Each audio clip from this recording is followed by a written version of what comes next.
1944, and on the Eastern Front, Hitler's forces were being pushed back towards the German border.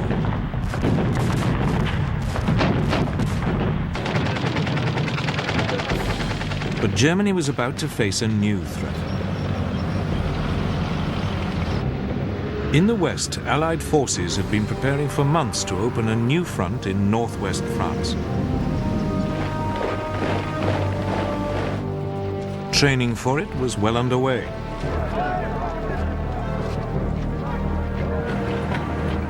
But it was an attack Hitler had long been expecting. His problem was knowing when, and above all where, it would come. The stage was set for one of the greatest battles of World War II, D-Day, the Allied landings along the Normandy coast of France.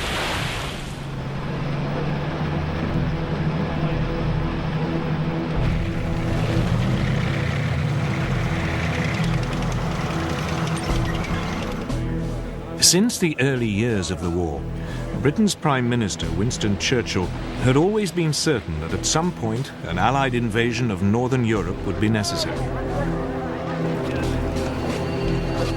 The only questions were when, where, and how. To test the waters, British forces had already mounted a number of practice operations.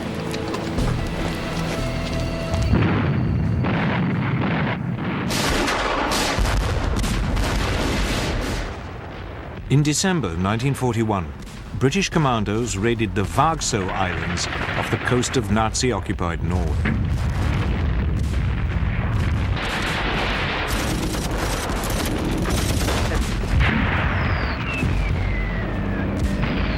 It was an attempt to probe German defenses and tie down Hitler's troops in the north.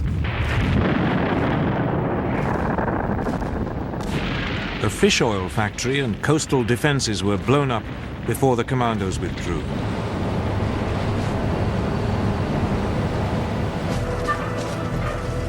Eight months later, Canadian and British troops were sent in to mount a more ambitious raid on the French port of Dieppe.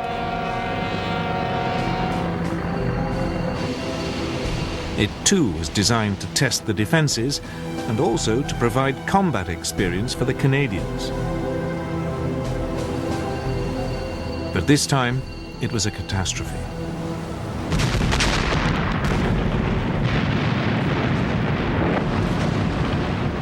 As landing craft approached the main beach, they were met by withering fire.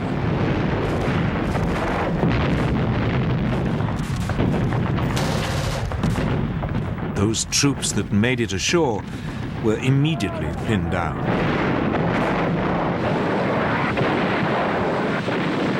Behind them, the supporting tanks became bogged down in the shingle.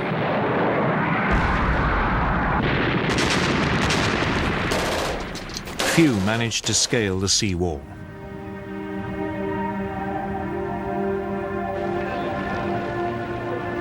Over 3,000 Allied soldiers were killed or taken prisoner. Britain had learnt an important lesson. Never attempt a direct assault on a German-occupied port.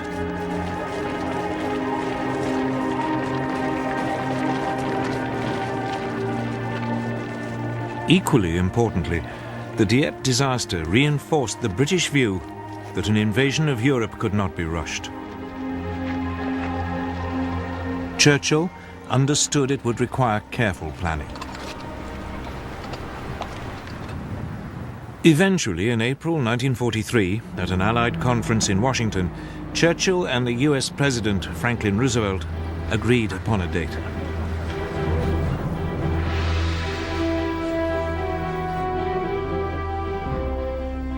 D-Day, or Operation Overlord as the seaborne invasion of France was formally called, would take place in the summer of 1944. But by now, the Germans were preparing for it in earnest. Since the winter of 1941, they had been building an Atlantic wall. It was a massive series of fortifications running along the European coast from Denmark to the Spanish border.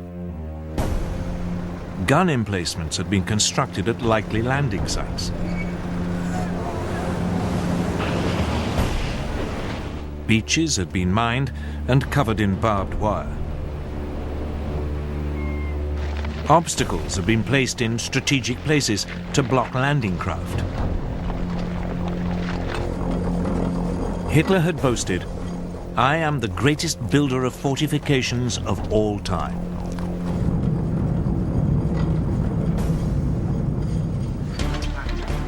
In the summer of 1942, in the wake of the Dieppe attack, work on the Atlantic Wall had been stepped up.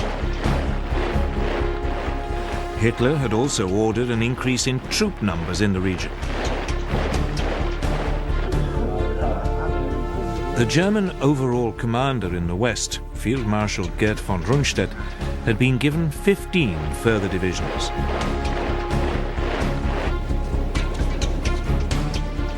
But the Western European coast stretched for some 2,000 miles. He didn't have the numbers to man the entire length.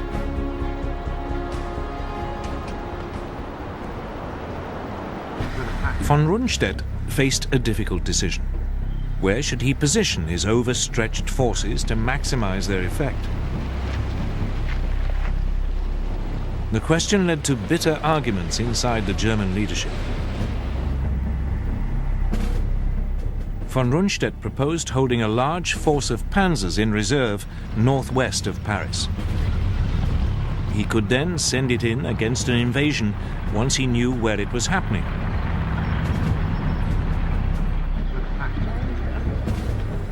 But the hugely respected Field Marshal Erwin Rommel, commander of the troops covering the sector from Holland along the French coast to the Loire, had a different view.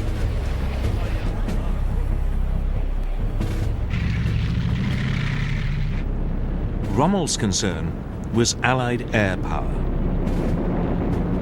He'd seen it firsthand when he'd fought the British in North Africa, and it had left a profound impression. He feared that any counterattack would be broken up by Allied aircraft long before it could go into action.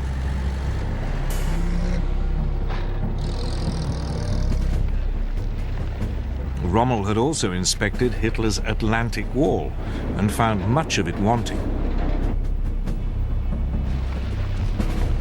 It had forced him to the conclusion that the best place to position the panzers was as close as possible to the most likely landing sites. That way, an invasion could be immediately pushed back before it got a foothold. Hitler compromised. Rundstedt was given a small force he could hold in reserve, though Hitler himself would have the final say as to when it could be used. The rest of the additional troops was scattered along the entire Atlantic seaboard, in accordance with Rommel's wishes.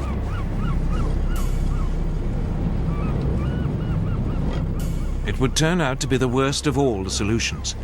There were neither enough reserves nor enough tanks near the coast. But in the autumn of 1943, none of this was clear.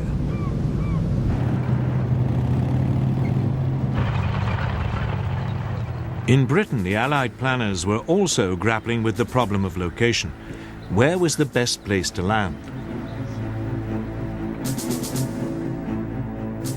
Their chief planner, General Frederick Morgan, quickly realized there were two principal options: the Pas-de-Calais and Normandy.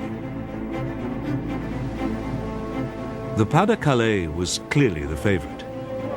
It offered the shortest sea crossing, and it offered the shortest and most direct way to Germany. But it was also the most obvious route, and Morgan was sure the Germans were expecting it. So he decided to wrong-foot them.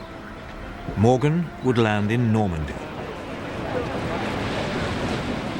It was the beginning of a huge gamble on which the fate of hundreds of thousands of soldiers would depend.